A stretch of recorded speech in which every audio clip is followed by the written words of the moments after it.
La Voz de América presenta. En un momento decisivo llega a Washington el presidente de Ucrania. Busca persuadir al Congreso de mantener la ayuda a su lucha. Naciones Unidas escucha a víctimas de las protestas del 2017 en Venezuela. Sus testimonios hacen parte del proceso contra Nicolás Maduro ante la Corte Penal Internacional. Comienza la era Milei en Argentina. ¿Cuáles fueron sus primeras medidas?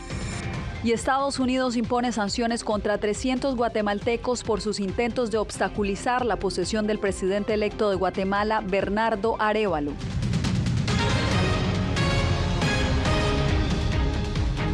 ¿Qué tal? Bienvenidos. Aquí comienza El Mundo al Día. Les saluda Yasmín López. El presidente de Ucrania, Volodymyr Zelensky, regresó a Washington. Este lunes arrancó con una serie de reuniones con funcionarios en la antesala de su visita a la Casa Blanca de este martes, en la que busca presionar al Congreso para que mantenga la asistencia. Jorge Agobián, sabemos que los republicanos se han mostrado renuentes a mantener esta ayuda. ¿Qué se espera entonces que suceda mañana? Yasmín, se espera básicamente que Zelensky continúe persuadiendo, en este caso, al Senado de por qué su país necesita el apoyo incondicional de Estados Unidos para continuar la ofensiva contra Rusia. Eso lo hizo durante esta jornada del lunes el presidente ucraniano en una reunión con el secretario de Defensa de Estados Unidos, y se espera que continúe este martes en el Congreso, donde básicamente la entrega o la aprobación de ese proyecto multimillonario de apoyo a Ucrania está obstaculizado por una polémica discusión interna, de política interna en Estados Unidos, y tiene que ver con la frontera sur del país. Legisladores republicanos permanecen firmes en su posición. No darán luz verde a 61,000 millones de dólares solicitados por el presidente Biden para Ucrania, hasta que la Casa Blanca se comprometa a hacer cambios sustanciales a las políticas migratorias y se restrinja el acceso a migrantes que llegan a través de la frontera sur. Ayudaré a todos nuestros aliados, pero primero debemos ayudarnos a nosotros mismos. Bajo ese contexto, el presidente ucraniano llegó a la capital estadounidense, donde espera que su presencia ayude a persuadir al Congreso, con una agenda de reuniones y negociaciones, según sus propias palabras. Si hay alguien inspirado por los asuntos no resueltos en el Capitolio estadounidense, es simplemente Putin. Según la administración Biden, Estados Unidos se quedará sin fondos para continuar la asistencia a Ucrania antes de fin de año, lo que supondría el debilitamiento del aliado estadounidense frente a Rusia. Este lunes, el secretario de Defensa abogó por el cumplimiento del compromiso de Washington de mantener su apoyo incondicional a Ucrania. Se debe defender la seguridad de Estados Unidos y se debe cumplir la palabra de Estados Unidos. 3 de cada 10 estadounidenses considera que su gobierno está dando demasiada ayuda a Ucrania, de acuerdo con una reciente encuesta del Centro de Investigación Pew. Según el estudio, el sentimiento de rechazo ha aumentado constantemente en los casi 2 años de invasión rusa, especialmente entre quienes se identifican como republicanos. Este martes Zelensky será recibido en el Senado. Es la tercera vez que esto ocurre desde que comenzó la guerra contra Ucrania. Al mismo tiempo, posteriormente será recibido en la Casa Blanca por el presidente Joe Biden. También es la tercera vez que esto ocurre. Allí se espera que los dos tengan una rueda de prensa. Yasmín. Jorge, manténnos informados sobre el desarrollo de esta visita, y ahora pasamos a el Medio Oriente, porque sin señales de reanudar las negociaciones continúa el conflicto entre Israel y Hamás. Ahora se extiende por toda Gaza, Cisjordania y también en la frontera con el Líbano. La situación es humanitaria es cada vez peor, al punto que Naciones Unidas alertó que el sistema de atención médica en Gaza está al borde del colapso. Pilar Cebrián nos tiene la actualización desde Tel Aviv, pero advertimos que las imágenes podrían ser fuertes. Se siguen intensificando los ataques sobre Gaza, algo que está dificultando la liberación de los rehenes que están retenidos por Hamás. Esta organización ha pedido para su libertad que salgan de las cárceles más de 7.000 presos palestinos, unas condiciones sobre las que Israel no ha mostrado ningún interés. La oficina del primer ministro de este país ha dicho que 20 de los 137 rehenes que quedan en Gaza estarían muertos. La guerra continúa con toda intensidad en el norte y el sur de Gaza para alcanzar todos los objetivos: eliminar eliminar Hamás, rescatar a todos nuestros rehenes y jurar que Gaza no volverá a ser una amenaza para Israel. No se puede, por un lado, apoyar la eliminación de Hamás y, por otro, presionarnos para que pongamos fin a la guerra, lo cual impediría la eliminación de Hamás. En Gaza, a diario se registran múltiples detonaciones de misiles o de armas personales por el enfrentamiento cuerpo a cuerpo. Muchas edificaciones están en ruinas y debajo de ellas se esconden heridos o cuerpos sin vida, por lo que las labores de rescate no cesan. Hay un gran número de niños amputados. El número de mártires es de decenas. Han sido enviados a la carpa de los mártires. Todavía hay varios de ellos bajo los escombros en el campamento de Al-Maghazi y otras zonas de la provincia central. Tensiones que, aunque no a la misma escala, también tienen lugar en Cisjordania, hogar de más de 5 millones de palestinos. También estamos alarmados por la violencia en Cisjordania por parte de colonos extremistas. Trabajaremos para imponer sanciones contra ellos en Cisjordania. Haré una propuesta a los Estados miembros al respecto. Mientras tanto, Naciones Unidas sigue enviando ayudas y monitoreando la crisis humanitaria que empeora día a día. Escuchamos por primera vez que el hambre prevalece en Gaza. Cada vez más personas no comen durante un día, 2 días, 3 días. Yo he podido comprobar de primera mano el nivel de desesperación, el nivel de desposesión. La gente carece absolutamente de todo. Hasta la frontera entre Gaza y Egipto ha viajado una delegación de 15 representantes del Consejo de Seguridad de Naciones Unidas. Su intención es diseñar una nueva resolución para la entrada por tierra, mar y aire de ayuda humanitaria en Gaza. Estados Unidos, en línea con el veto a la anterior resolución que pedía la implantación inmediata de un alto el fuego en Gaza, una posición que Netanyahu agradeció, se ha evitado de enviar ningún representante a este viaje. Pilar Cebrián, Voz de América, Tel Aviv. La ONU también mantiene la atención sobre Venezuela. En el organismo se escucharon este lunes testimonios de víctimas de las protestas de 2017, además de las voces de defensores de derechos humanos. Los testimonios son parte de las investigaciones de la ONU sobre presuntos crímenes de lesa humanidad. Ángela González nos amplía. Convocada por la misión de Suecia en la ONU, el evento paralelo a la Asamblea Anual de los Estados parte en el Estatuto de Roma de la Corte Penal Internacional examinó la investigación adelantada por este organismo sobre crímenes de lesa humanidad cometidos en Venezuela. Los casos fueron expuestos en el foro Vías para la Justicia y Rendición de Cuentas. Lo que sí podemos asegurarnos es que el número mínimo del que podríamos hablar es de 10.000 víctimas y solamente esas 10.000 fueron las que fueron diligentes para alzar su voz. El caso de Olga González es uno de los que se ha documentado. Ella dio su testimonio sobre el asesinato de su esposo Leonardo González, un hombre que llevaba alegría a los pacientes como payaso de hospital. Fue asesinado durante las protestas de 2017. Él llevaba comida y alimentos a los protestantes y llegó un contingente policial que lo persiguió en su vehículo. Más de 30 funcionarios lo persiguieron, lo asesinaron. La investigación se extiende a casos de presos políticos, tortura, violencia sexual, ejecuciones y personas que han tenido que huir del país. Este evento pretende mantener la relevancia de las investigaciones en organismos internacionales como la OEA y la Oficina del Alto Comisionado de Derechos Humanos de la ONU. El gobierno venezolano apeló a la investigación de la Corte Penal Internacional, asegurando que el Estado adelanta su propia investigación. Lo que ya aquí, en buena lid y con todos los sacrificios, está haciendo el Ministerio Público y el sistema de justicia.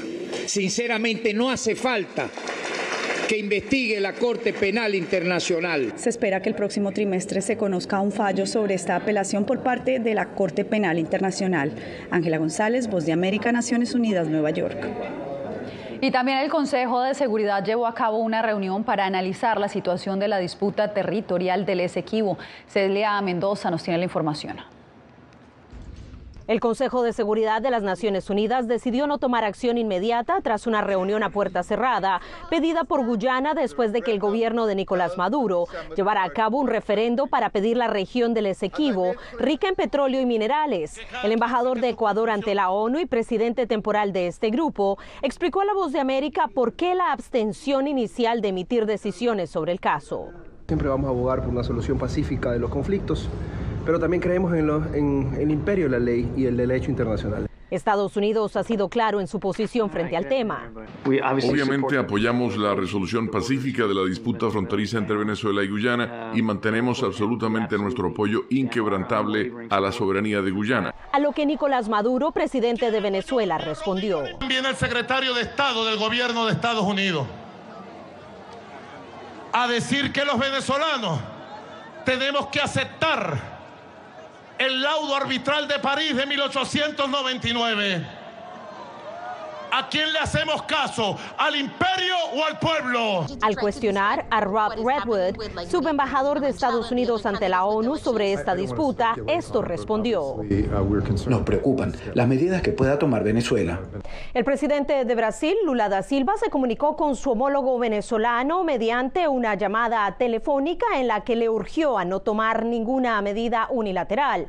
Se espera que los líderes de Venezuela y Guyana se reúnan en San Vicente y las Granadinas este jueves para discutir la disputa territorial. Celia Mendoza, Voz de América. Una nueva era inició en Argentina con la llegada a la presidencia de Javier Milei este domingo. Hacemos contacto a esta hora con nuestro corresponsal Gonzalo Báñez Villar. Gonzalo, cuéntanos cómo transcurrió esta primera jornada del mandatario.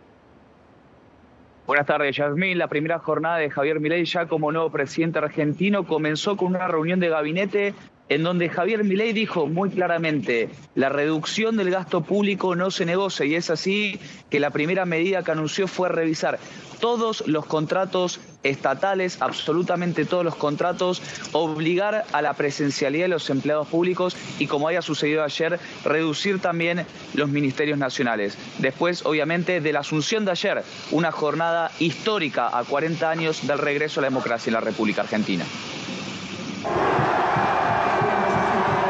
Juro por Dios y por la patria, sobre estos santos evangelios, desempeñar con lealtad y patriotismo el cargo de presidente de la Nación Argentina. Una nueva etapa comienza en la Argentina. El economista libertario Javier Milei se convirtió este domingo en el nuevo presidente tras asumir formalmente en su cargo. Frente a una multitud de personas que coreaban su nombre y celebraban su nombramiento con banderas argentinas en la mano, el nuevo presidente reconoció las complejidades que enfrenta el país. Si un país carece de reputación, como lamentablemente es el caso de Argentina, los empresarios no invertirán hasta que vean el ajuste fiscal, haciendo que el mismo sea recesivo. Además, en distintos fragmentos de su primer discurso como presidente, remarcó una situación que le preocupa y mucho. Y lamentablemente, tengo que decírselos de nuevo, no hay plata. Milei estuvo acompañado prácticamente durante todo el día de su vicepresidenta, Victoria Villarruel, y de su hermana, Karina Milei. Distintos mandatarios internacionales lo acompañaron, pero entre ellos se destacó la presencia de Volodymyr Zelensky. Es la primera vez que el ucraniano visita América Latina desde que comenzó la invasión rusa a Ucrania en febrero del año pasado. Quiero que tengamos claro que vamos a empezar la reconstrucción de Argentina. Una reconstrucción que se inició con la eliminación de 13 ministerios y una batería de medidas económicas que se esperan para los próximos días. Para mañana, Yasmín, es que se espera justamente las medidas económicas, los anuncios del nuevo ministro Luis Caputo, y allí están puestos los ojos para ver la reacción del mercado, para ver la reacción de la cotización del dólar y para ver sobre todo la letra fina de estas nuevas medidas económicas que pueden plantear el nuevo rumbo que tomará la Argentina, Yasmín. Pues Gonzalo, quedamos atentos a esas nuevas medidas. Estamos en contacto, me imagino que mañana. Gracias. Volvemos nosotros en minutos con las medidas que anunció Estados Unidos contra centenares de guatemaltecos por deslegitimar las elecciones presidenciales en Guatemala.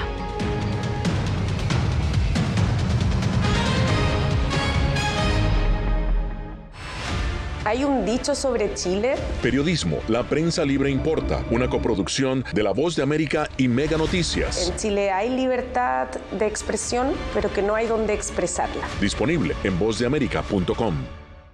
¿Quieres mantenerte informado de primera mano? Únete a nuestro canal de WhatsApp. Lo que ocurre en Estados Unidos, América Latina y el mundo directamente a tu celular. Escanea el código que ves en pantalla y conéctate con las noticias para recibir información veraz y balanceada. Noticias de última hora, reportes originales y verificación de información.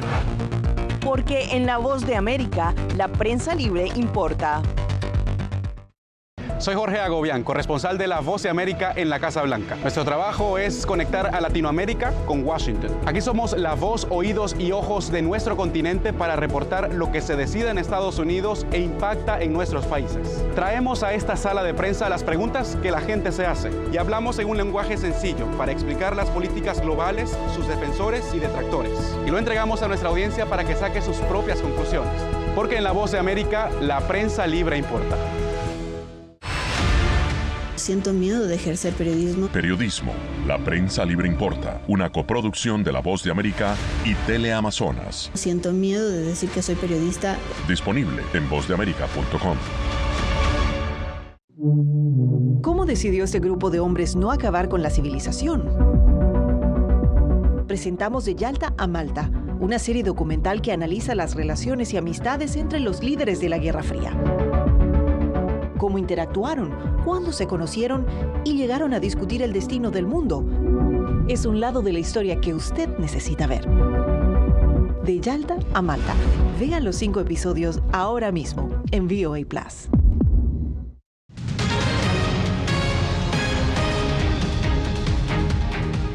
Nuevas sanciones impuso Estados Unidos contra funcionarios guatemaltecos que tratan de impedir la posesión del presidente electo de Guatemala.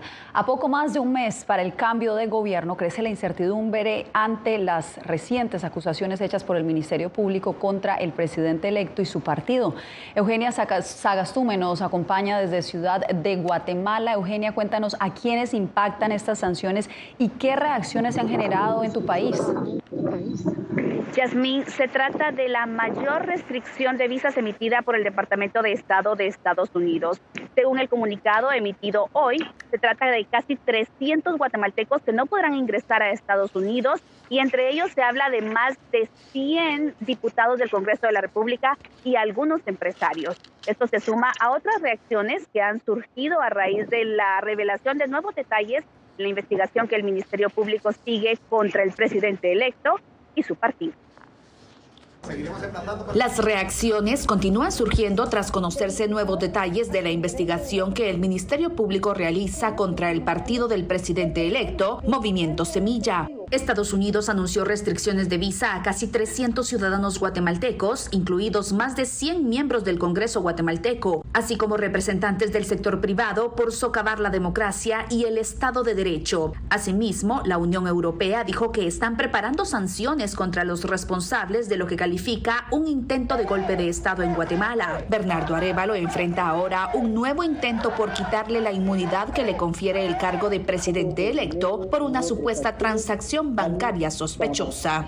Está perfectamente documentada y registrada, de manera que las acusaciones son nuevamente espurias.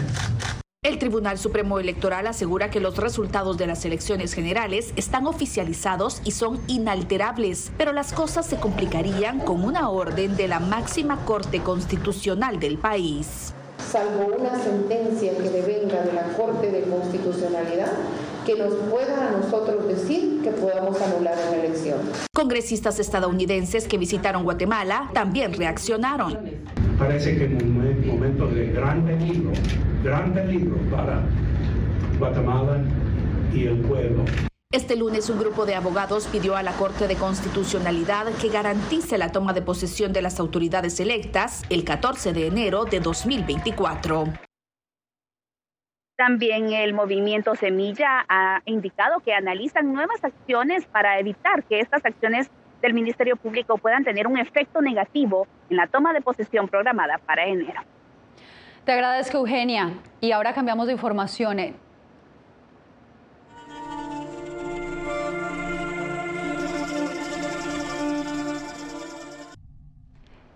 Nicaragua y Colombia se han disputado durante casi un siglo la soberanía del archipiélago de San Andrés, ubicado en el Mar Caribe. Pues desde hoy, Donaldo Hernández nos trae el informe especial de La Voz de América, en el que nos muestra cómo el diferendo ha generado conflicto entre ambos gobiernos, pero algunos de sus pobladores dicen sentirse como un mismo pueblo.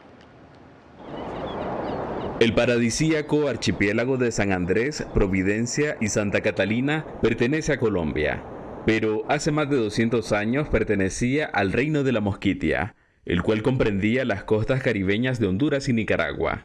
Es la misma familia, la misma costumbre, la misma gastronomía. En el archipiélago hay unos 40.000 habitantes. Se autodenominan raizales por ser descendientes de africanos, europeos e indígenas centroamericanos. Tras la independencia de América, el antiguo Reino de la Mosquitia fue dividido. Las costas pasaron a ser parte de Nicaragua y Honduras, mientras el archipiélago fue integrado a Colombia. Ellos hablan también criol como nosotros. Es un mismo pueblo, separado políticamente. Durante el siglo XX, Nicaragua empezó a reclamar la soberanía de las islas San Andrés, Providencia y Santa Catalina. Sin embargo, hasta el año 2012, la Corte Internacional de Justicia de La Haya reconoció la soberanía de Colombia sobre los territorios. El pastor Alberto Gordon May, presidente de la Autoridad Raizal de San Andrés, sostiene que la delimitación ha roto el tejido social de ambos pueblos. Ya nos separaron de nuestros familiares y se polarizó la cosa de tal manera que ya no podíamos ir libremente a Nicaragua. En julio de 2023, la Corte Internacional de Justicia ratificó la soberanía de Colombia sobre el archipiélago y la frontera marítima con Nicaragua. También instó a los estados a aplicar un fallo a través de un acuerdo. Manifestamos nuestra voluntad de cultivar nuestras relaciones históricas. Los raizales esperan que las autoridades nicaragüenses y colombianas logren un acuerdo satisfactorio que les permita pescar más allá de su frontera marítima. Para que haya paz y que puedan seguir trabajando ellos. A mediados de noviembre, los gobiernos de Nicaragua y Colombia iniciaron conversaciones para cumplir con la sentencia de la Corte Internacional de Justicia sobre las islas. Donaldo Hernández, Voz de América. Bien, y mañana tendremos la segunda parte de este especial Un Mismo Pueblo, pero usted también puede ver la serie completa en nuestra página web vozdeamerica.com. Cuando volvamos, en Colombia, niños que viven en zonas de conflicto llegan a Bogotá en una jornada contra el reclutamiento forzado.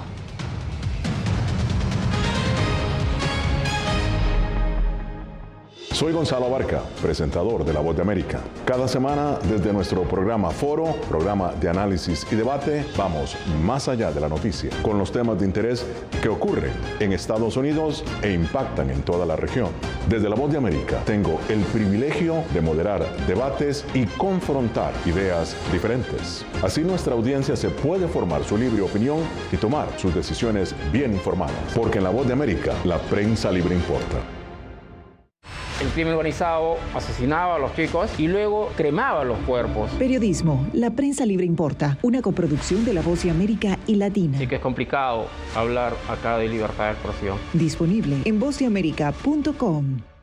Soy Diva Lizeth Cash, periodista y presentadora de La Voz de América. Ir más allá de la noticia, escuchar las voces de las minorías y de las comunidades más vulnerables para informar sobre sus necesidades y logros es mi pasión. Económicas se ven obligadas. Desde Washington, visibilizar la diversidad étnica de Estados Unidos y de la comunidad hispana es parte de una pasión que compartimos en La Voz de América, donde la prensa libre importa. Que empiecen a callar a periodistas, que empiecen a callar medios. Periodismo, la prensa libre importa. Una producción especial de La Voz de América. Porque al final lo que está en juego no solo medios de comunicación, sino la democracia de un país. Disponible en vozdeamerica.com.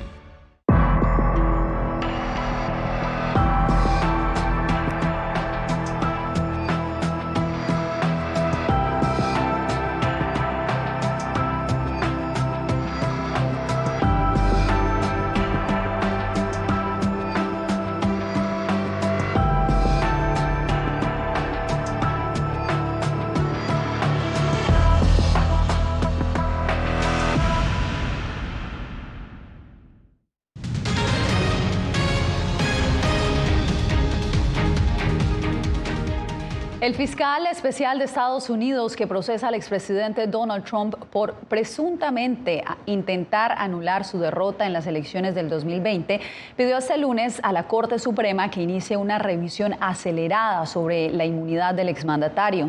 Trump ha argumentado que no puede ser juzgado por esos cargos. Sin embargo, su argumento ha sido desestimado por una jueza del distrito. Si Trump es reelegido, podría buscar perdonarse a sí mismo por cualquier delito federal. Cerca de 100 menores de comunidades vulnerables de Colombia viajaron a Bogotá, la capital, en una iniciativa de las Fuerzas Armadas colombianas y de Estados Unidos, con la que buscan prevenir el reclutamiento forzado. Jair Díaz nos da los pormenores. De esta manera, cerca de 100 niños, entre ellos indígenas del Cauca y residentes de poblaciones vulnerables de Colombia, llegaron a Bogotá para decirle no al reclutamiento forzado que practican grupos armados en el país andino, una violación a los derechos humanos que viene en aumento según las autoridades colombianas. Queremos como empezar a fortalecer ese tema, del tema de los niños, de los jóvenes, para evitar ese reclutamiento forzado. La actividad organizada por la Embajada de Estados Unidos con el Comando Sur, las Fuerzas Militares de Colombia y Corparques tuvo lugar en un parque de diversiones en la capital colombiana y contó con un énfasis pedagógico para que los menores residentes en estas regiones no caigan en las redes de guerrillas como el ELN y las disidencias de las FARC. Entendemos la importancia de lo que son los niños, entendemos cómo estas campañas van a poder ayudar el futuro de Colombia. Traerlos a ellos y decirles que este es el camino correcto, los otros caminos que les ofrecen de pronto algo momentáneo pues no es el indicado. La Defensoría del Pueblo contabiliza 166 niños entre 12 y 15 años reclutados de manera forzosa en lo que va de 2023, un incremento respecto a los 130 casos registrados el año pasado. Nos preocupa especialmente el reclutamiento de las comunidades indígenas, donde se concentra el 75% de los casos. Según la Defensoría del Pueblo, el Cauca es la sexta región del país con más casos de reclutamiento forzado de niños. Jair Díaz, Voz de América, Bogotá. Lo invitamos a que se quede con nosotros, hacemos una breve pausa y regresamos en El Mundo al Día. Soy Belén Mora, periodista de La Voz de América. Como reportera y presentadora tengo la responsabilidad de acercarles las historias que se generan en Washington y que impactan tu entorno cercano. Desde perspectivas diversas en un ambiente informativo en constante evolución que pone a prueba y nos hace poner en la balanza nuestros valores profesionales, te presentamos información veraz, porque en La Voz de América la prensa libre importa. En tiempos de cambios, cuando el mundo parece incierto y lo que escuchamos no refleja lo que vemos, buscamos la verdad. La pantalla de la... Cuando nos cuentan solo una parte de la historia, perdemos la confianza.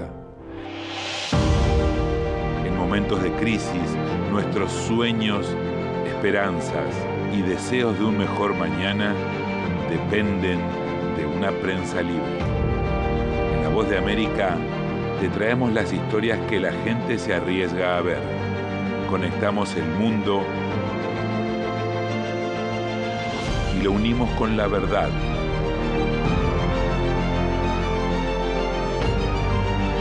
En La Voz de América te presentamos el panorama completo.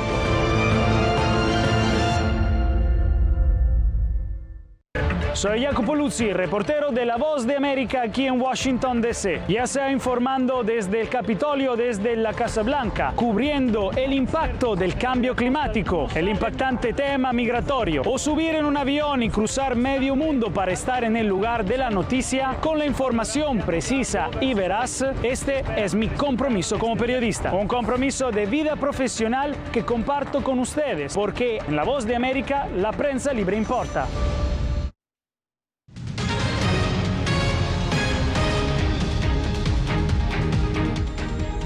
Regresamos para cerrar con este video que le está literalmente dando la vuelta al mundo.